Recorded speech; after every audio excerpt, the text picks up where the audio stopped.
Você está assistindo um vídeo do canal? Fica ligado. Curta e se inscreva. A leitura em Gênesis capítulo 50, o versículo 14 até o versículo 20.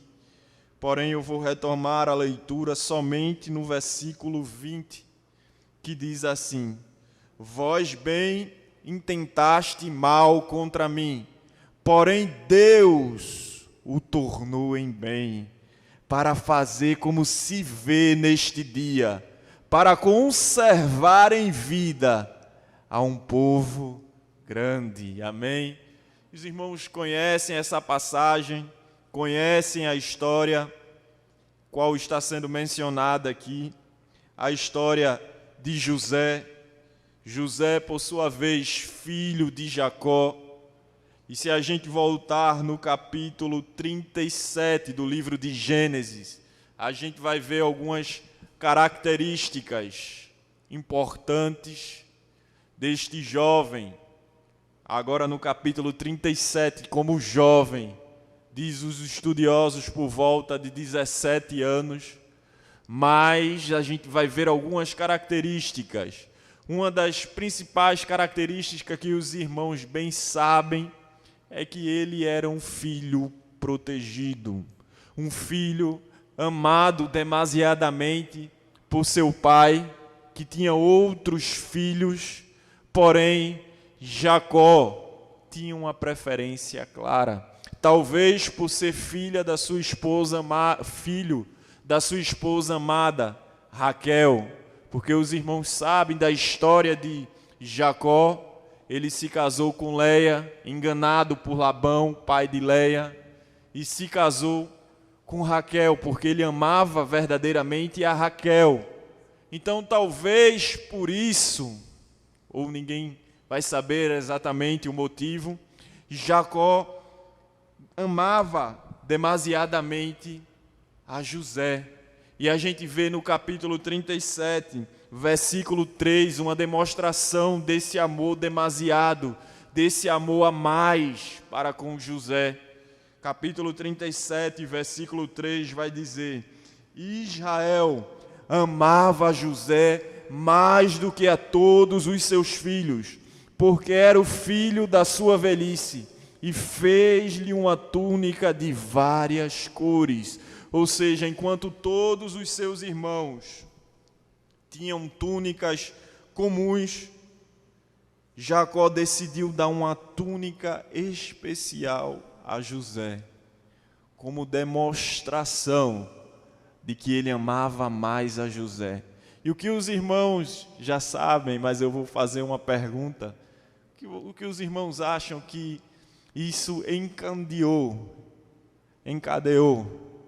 no coração dos irmãos de José, quando olharam José com aquela túnica diferente e viram que era realmente José o preferido do seu pai Jacó? Isso desencadeou inveja. Eles olhavam para José e não suportavam José, como se José fizessem o mal para eles, e José apenas existia.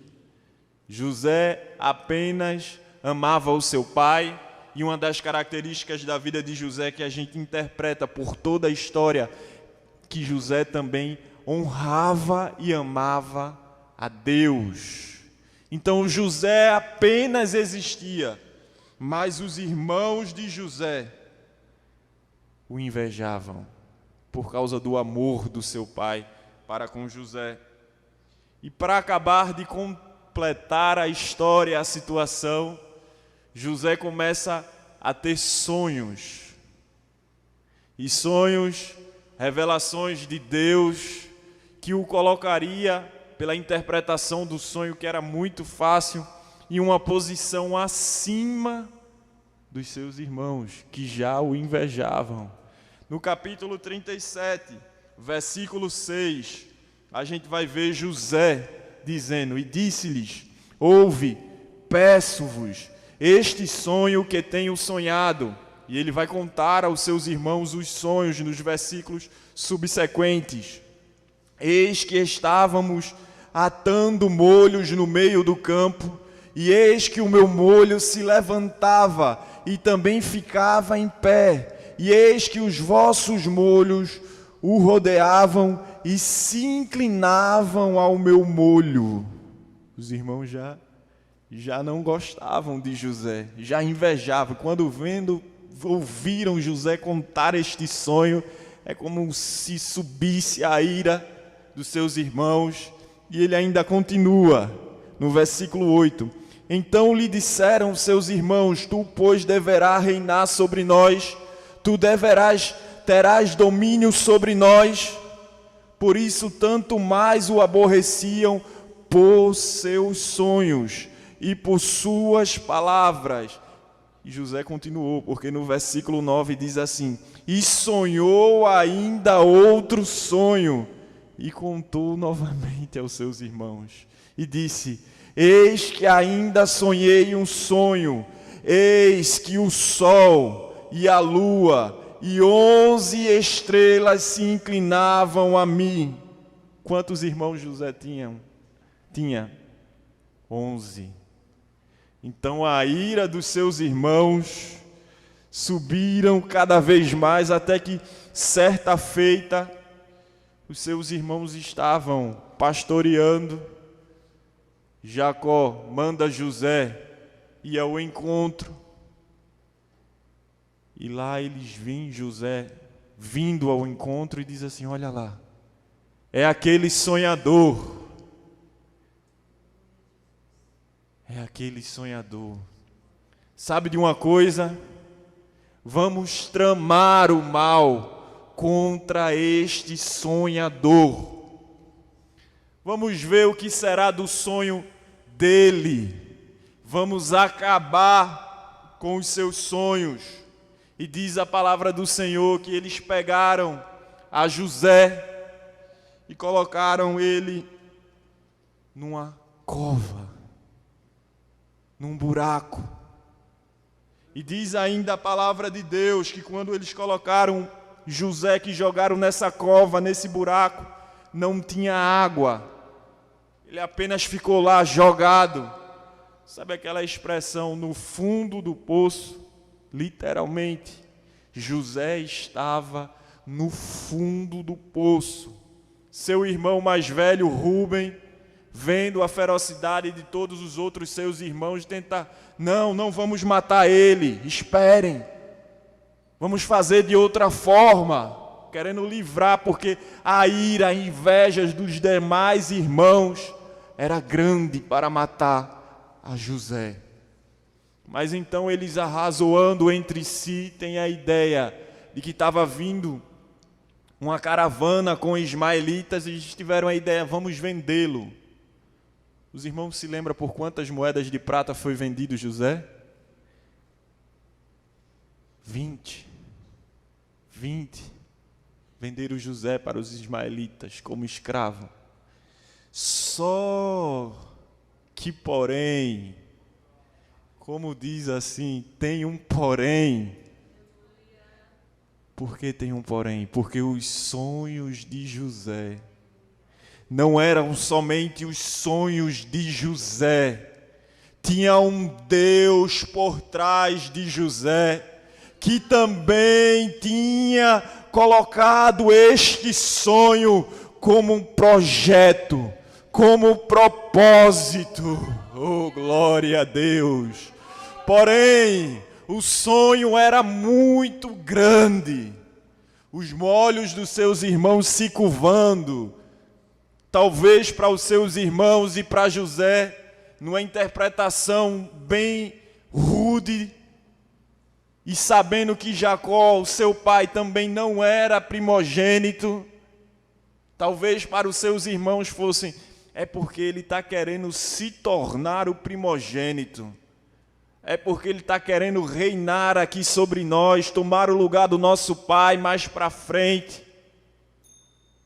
Porém, Deus tinha sonhos, tinha projetos maiores do que os irmãos de José podiam contemplar, maiores até do que José poderia contemplar.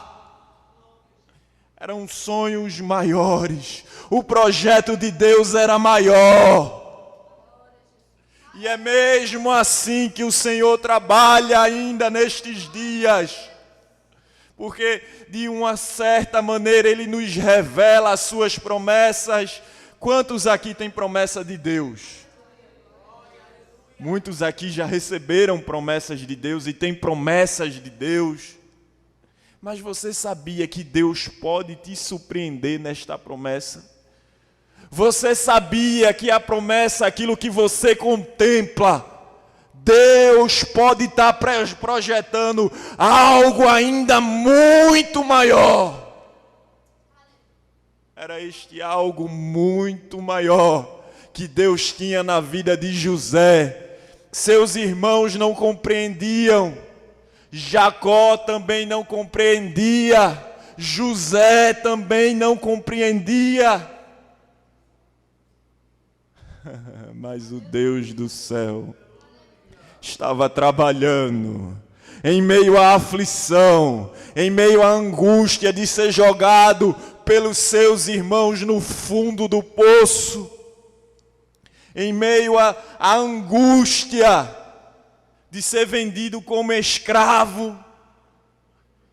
Deus estava trabalhando, porque Deus muitas vezes trabalha em nossas vidas por meio das dificuldades, por meio da angústia. É Deus permitindo para te fortalecer, para te dar experiência.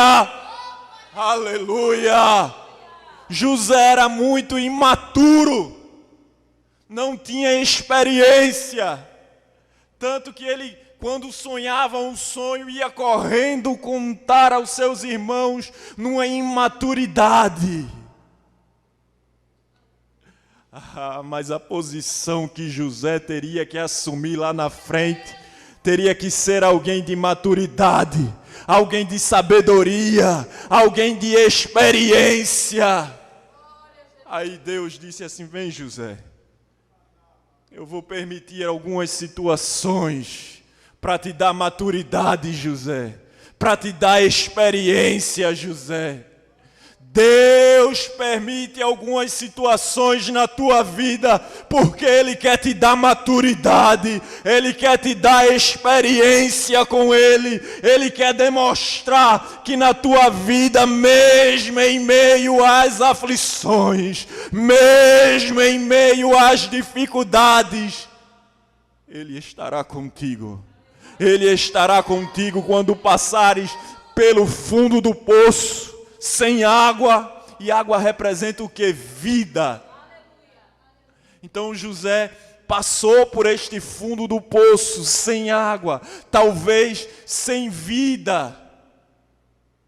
Mas o Deus que é a vida, porque Jesus diz que Ele é o caminho, Ele é a verdade, Ele é a vida. Estava com José no fundo do poço, estava com José quando ele foi vendido aos ismaelitas, estava com José quando Potifar, um grande do Egito, comprou José e fez ele servo em sua casa. Mas Deus permaneceu com José no fundo do poço, com os ismaelitas no Egito. Deus permanece contigo no monte, mas também Ele permanece contigo no vale. E esta noite Ele marcou um encontro conosco, para dizer que Ele continua permanecendo fiel. Ele é fiel na tua vida. Aleluia.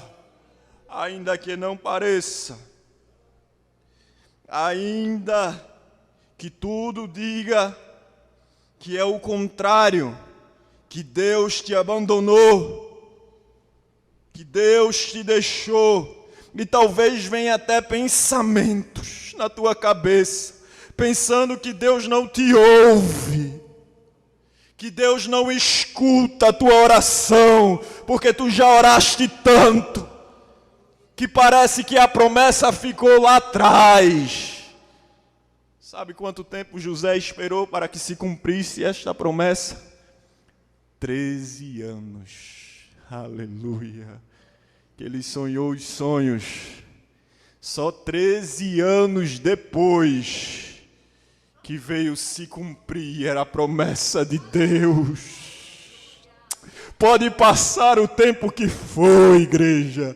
Pode passar o tempo que for, meu irmão, minha irmã. Mas Deus, Ele permanece fiel. Ele é fiel. Cada palavra que Ele falou, cada sonho que Ele projetou em tua vida, Ele vai cumprir. Ele vai cumprir.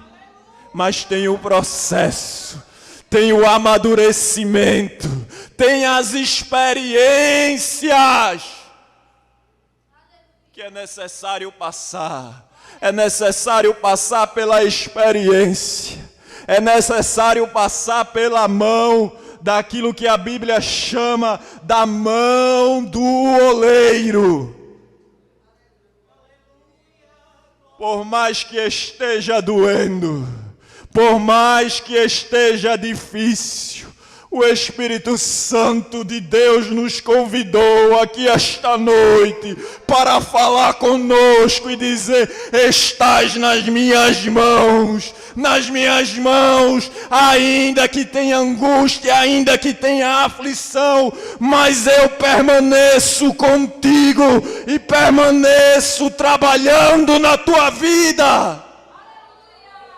Está difícil, a angústia, a aflição, a lembrança do passado, porque José outrora, vez ou outra, se lembrava da terra do seu pai. Aleluia! Se lembrava dos bons tempos para ele. Os bons tempos ficaram para trás. Como era bom quando eu estava na terra com o meu pai, com Jacó, eu era o filho favorito. Bons tempos que não volta mais. José talvez pensasse assim, mas os bons tempos não acabaram. É só o oleiro permitindo algumas situações para te moldar, para te dar experiência, para te formar, para te reformar, porque Ele é o oleiro, Ele faz o que quer.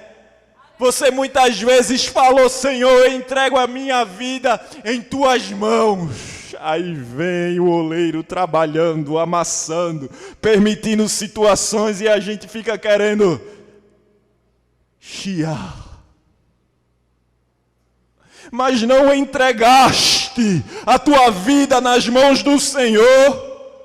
Ele esta noite fala conosco dizendo que Ele permanece no controle, que quando tu entregastes a tua vida nas mãos dEle, Ele aceitou e está trabalhando. Ele fez promessa e vai cumprir cada promessa, mas é necessário passar por problemas, por dificuldades, por aflições, porque você não está no céu, você não está no paraíso, mas você está lutando para chegar lá. E o mundo, o sistema mundano, este mundo, os princípios são todos contrários. Tem inveja, tem ganância, tem a mentira sobrepondo a verdade. No mundo. Mas Jesus, que é a verdade, que Ele mesmo falou: eu sou a verdade, eu sou o caminho, eu sou a vida. Esta verdade que está por trás da tua vida, esta não é sobreposta por mentira alguma.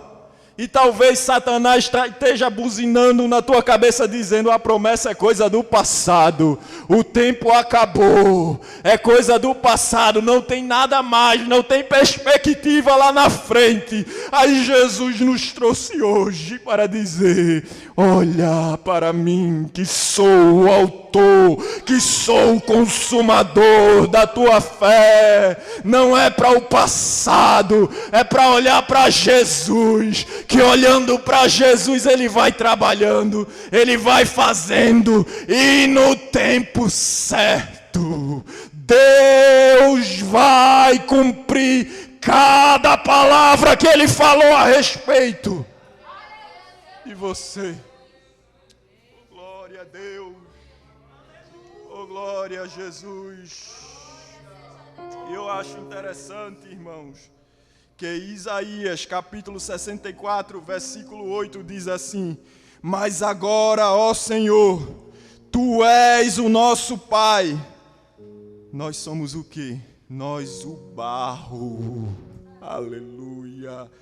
Tu, o nosso oleiro, e todos nós, obras das Tuas mãos. Oh, glória a Deus, coisa boa é estar nas mãos do Senhor. Porque quando José chegou no Egito, Potifar reconheceu, diz a palavra do Senhor no capítulo 39, versículo 2 diz assim: o Senhor estava com José. No versículo 3 diz assim: Potifar reconhecia que Deus estava com José, e tudo que José fazia ele prosperava. Era escravo, mas prosperava. A mulher de Potifar intenta contra José, outra rebordosa, outro golpe, para acabar com José de vez. Agora, talvez a pretensão do inimigo era dizer: agora ele desiste. E você sabia que a pretensão do inimigo na tua vida é te fazer desistir? Por isso que vem um golpe de um lado, um golpe do outro. Ele fica como um leão rugindo ao derredor, bramando, procurando para te tragar. Mas em nome de Jesus, saia daqui com a certeza que ele brama como um leão. Mas o leão da tribo de Judá, o leão verdadeiro é que está contigo, como foi com José no Egito, que Potifar reconheceu. Deus está com ela, Deus está com ele. O mundo vai ter que reconhecer que Deus está contigo, que há um Deus na tua vida. A mulher de Potifar inventa mentira contra José. José é levado ao cárcere. Só que o carcereiro também reconhece que Deus era com José e coloca ele sobre a administração do cárcere. E neste cárcere aparece um padeiro e um copeiro de quem? Do homem mais poderoso do Egito, o Faraó, preso porque pecaram contra Faraó. E ele sonha o quê? Sonhos, voltando lá para o começo. Porque José foi jogado na cova? Porque ele sonhou os sonhos de Deus. E através dos sonhos, era como se Deus estivesse dizendo: eu estou contigo, meu filho. Deus está contigo. Tu não tem visto os sinais que Deus está fazendo na tua vida? E por que a angústia? Porque esse sentimento como se tivesse desamparado. Não sabe você que em tudo somos atribulados, perseguidos, mas não desamparados. Você não está desamparado, desamparada. Deus te trouxe aqui hoje para dizer que está contigo, que o projeto é dele, o sonho é dele. Aleluia. Porém, José interpreta,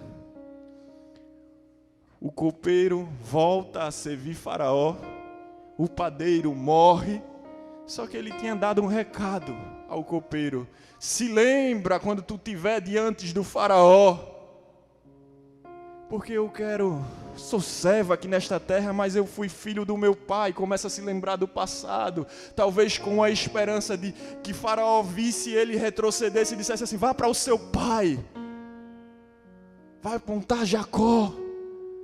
Aleluia. Passa-se 2 anos, o copeiro restabelecido e ele não se lembra. Até aconteceu o quê? Faraó sonhar um sonho. Oh, glória a Deus! É Deus mostrando José: eu tenho um projeto, os sonhos estão de pé. É através dos sonhos que sonhei, que coloquei no teu coração. É através das promessas, José, que as coisas vão se cumprir. Aí o copeiro se lembra, ninguém estava conseguindo interpretar. O copeiro se lembra: tem alguém no cárcere, alguém que está esquecido, alguém que o mundo, que aqui no Egito não foi dado o devido valor, mas tem alguém diferente lá, o esquecido, sendo lembrado. Aí faraó: vem, José, interpreta esse sonho. José interpreta o sonho. 7 anos de bonança, 7 anos de seca. Só que quando ele interpretou o sonho, ele já foi dizendo: olha, faraó, eu tenho uma sugestão. Recolhe nos celeiros, faz estoque, para quando chegar o período de seca, você tenha abundante estoque, você seja abençoador daqueles que precisam. O faraó fica olhando e diz: tá certo. Aí José coloca um homem para tomar conta disso. Ele já se saindo, porque o que ele queria era voltar para o seu pai.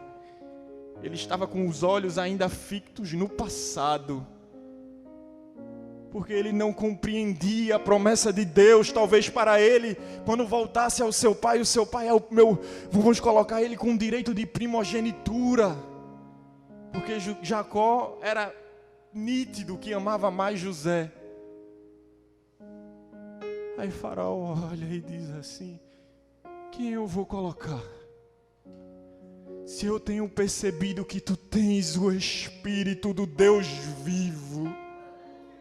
Aí os sonhos que José sonhou lá atrás começou a se tornar realidade. Deus começou a se cumprir. Mas onde nós lemos no capítulo 50, quando Jacó já tinha se reencontrado com José, ele havia morrido, os seus irmãos chegam perante José pedindo por perdão, dizendo: olha, mas eu tenho uma coisa para dizer, o nosso pai queria que você perdoasse. E o que é que eles fazem? Na leitura que nós lemos, eles se prostraram. Aleluia. Qual era o sonho? Os molhos se prostraram. Era cumprimento total da promessa de Deus. Cumprimento da promessa de Deus para crente que persevera na palavra, para crente que persevera olhando para Cristo, que é o autor e consumador da tua fé. José dá a seguinte resposta: não se preocupes, não temas, porque vocês intentaram o mal. O mundo tenta o mal para contigo, para com a igreja, para você que é salvo em Cristo Jesus. Todo o sistema é para te fazer desistir. E muitas vezes o inimigo usa a gente até dentro da igreja. Aleluia, mas que não é igreja. Que Deus ainda está trabalhando. Porque Deus também estava trabalhando nos irmãos de José. Porque eles também tinham promessa. Mas Deus estava moldando o caráter de José. Deus estava moldando o caráter dos seus irmãos. Aí José, tu intentaste o mal. Mas o Deus a qual eu sirvo, Ele transformou o mal em bem. Deus vai transformar esta situação que tu estás passando em bênção, em vitória. É para amadurecimento, para quando tu chegares na posição que Deus vai te colocar, é para se lembrar do processo. É para ter o caráter de obreiro aprovado. É para ter humildade. É para reconhecer que não foi as tuas mãos, mas foi a mão do nosso Pai, o nosso Deus, nosso Pai, que é como um oleiro que te coloca em suas mãos e vai trabalhando, e vem o mundo e tenta o mal, Ele pega o mal e transforma em bênção, em vitória. Ele vai transformar a tua situação para cumprimento de promessa, pois Ele permanece sendo o Deus de Gênesis 50 e 20, em nome de Jesus. Saia daqui com a perspectiva renovada, que tu não estás desamparado ou desamparada. Deus está no controle, Deus permanece no controle. Deus está por trás da tua vida, e cada palavra, Ele vai cumprir. Ele vai cumprir. E tem uma coisa: José falou para a bênção, para a vida de um grande povo. Deus está trabalhando na tua história para abençoar a muitos. Ele vai transformar a tua situação. Se estás no fundo do poço, no Egito ou no cárcere, Deus está contigo. O que foi que ele falou?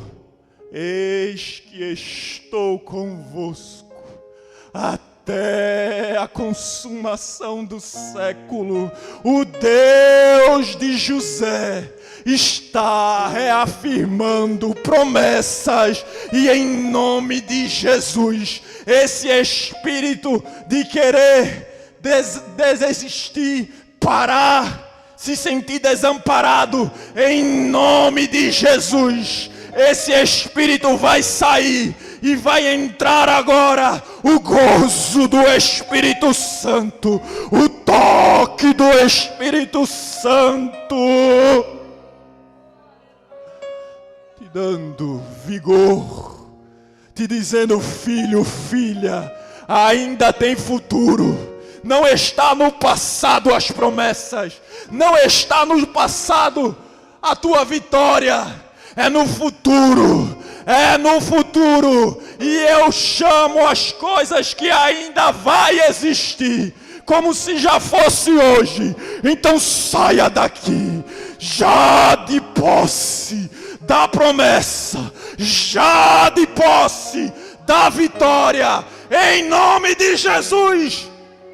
Espírito de desamparado, desamparada, saia, porque Deus é contigo. E a vitória já é tua, em nome de Jesus. Amém.